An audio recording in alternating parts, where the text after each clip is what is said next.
Would you look at that? You're finally awake. I was beginning to think that my men had hit you too hard on the head.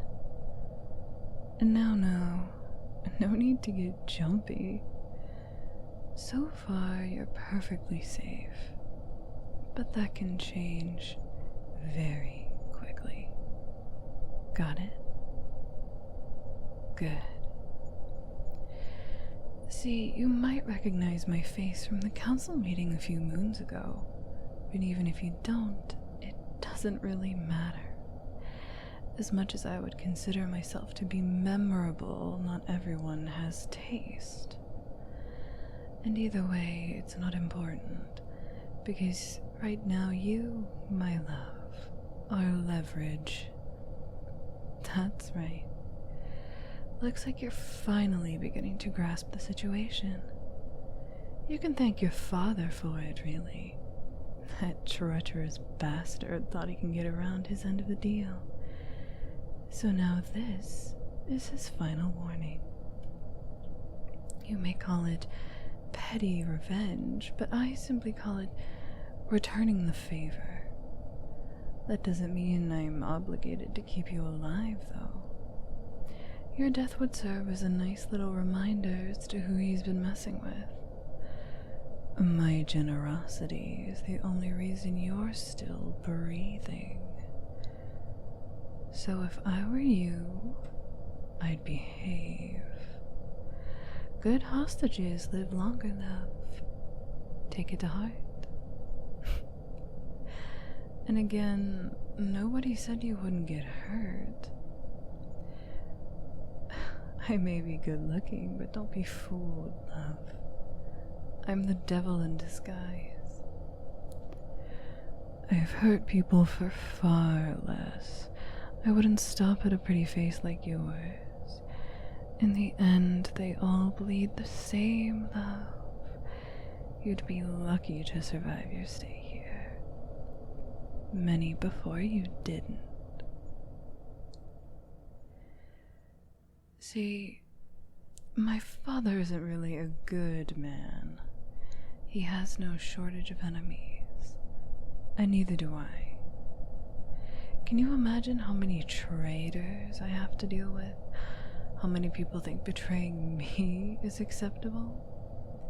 Under different circumstances, we'd pay them a visit personally and refrain from putting others into it. But this time was a bit different. You see, your father declared war on us, and taking him would have been so much more difficult than taking you. He also has enough men to replace him and go through with the plan in his stead. So, next best solution. Taking something he can't just replace and go on without. His favorite child and heir to the throne. Oh, it's obvious you're his favorite.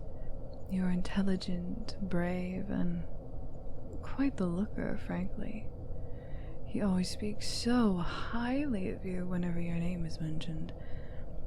I am not even sure if you have siblings at all. That's how focused he is on you. You must be real special, love.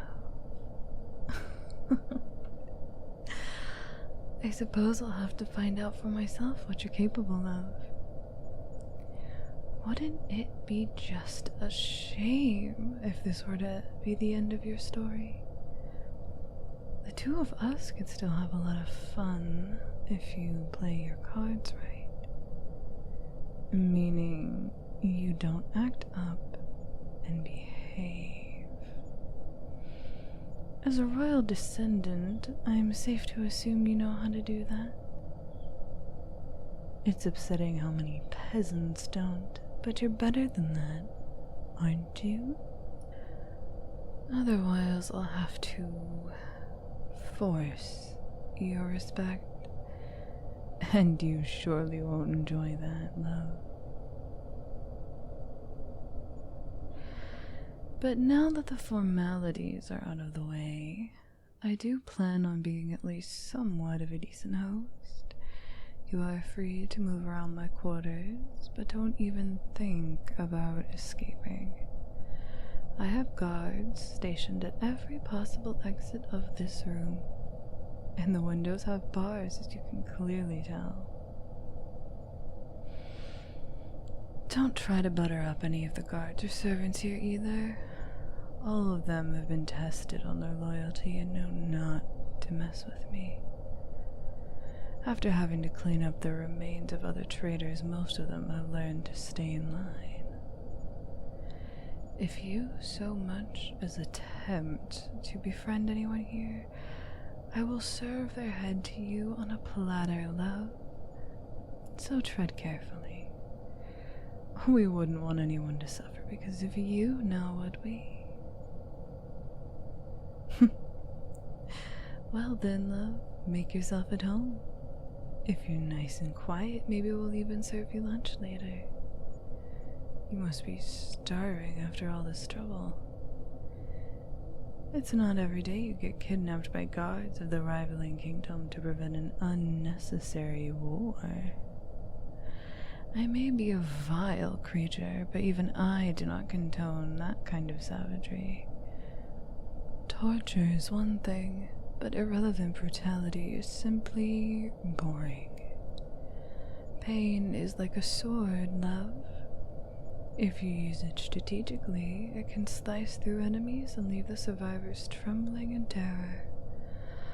On the other hand, simply swinging it around with brute force, you end up either barely leaving a scratch on your opponent's armor, or in a bloodbath, both of which entirely fail the purpose of such a finely crafted weapon. Handling a sword is a form of art, too. It's a carefully choreographed dance. And so is manipulation and punishment, love. You always have to decide which step to take next to get your desired outcome. What would be too little? What would be too much? It's a fine balance between respect and revolution. But you wouldn't know of such things, would you? You weren't a true leader yet. You simply let your father do as he pleases. You don't even seem as though you care about politics at all. Even at the conference, you barely interacted with anyone. You didn't meet my gaze once throughout the entirety of it. It's a shame, really. If you'd been more open, perhaps the two of us could have become allies and it wouldn't have come this far. Two kindred souls, overshadowed by their terrible fathers. We might have made a good pair. But now it's too late for that. You had your chance and decided to let it pass. Just another pretty face to be forgotten in an instant. With me, the two of us could have left a lasting impression on this forsaken world. I know I still will.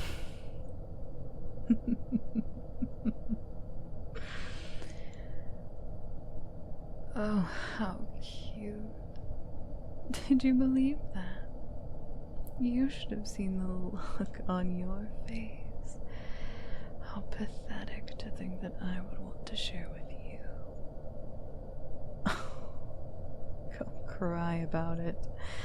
Your life will be a waste of time and space, just like your father's.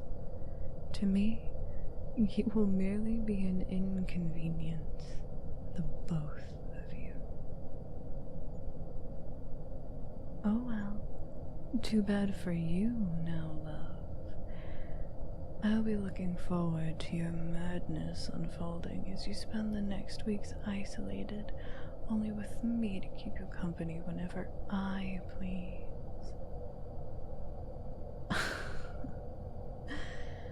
Try not to get too excited. It's my job to torture you after all. be that mentally or physically. I'll have my fun either way. But enough for now. I'll have more than enough time to enjoy your delightful facial expressions later.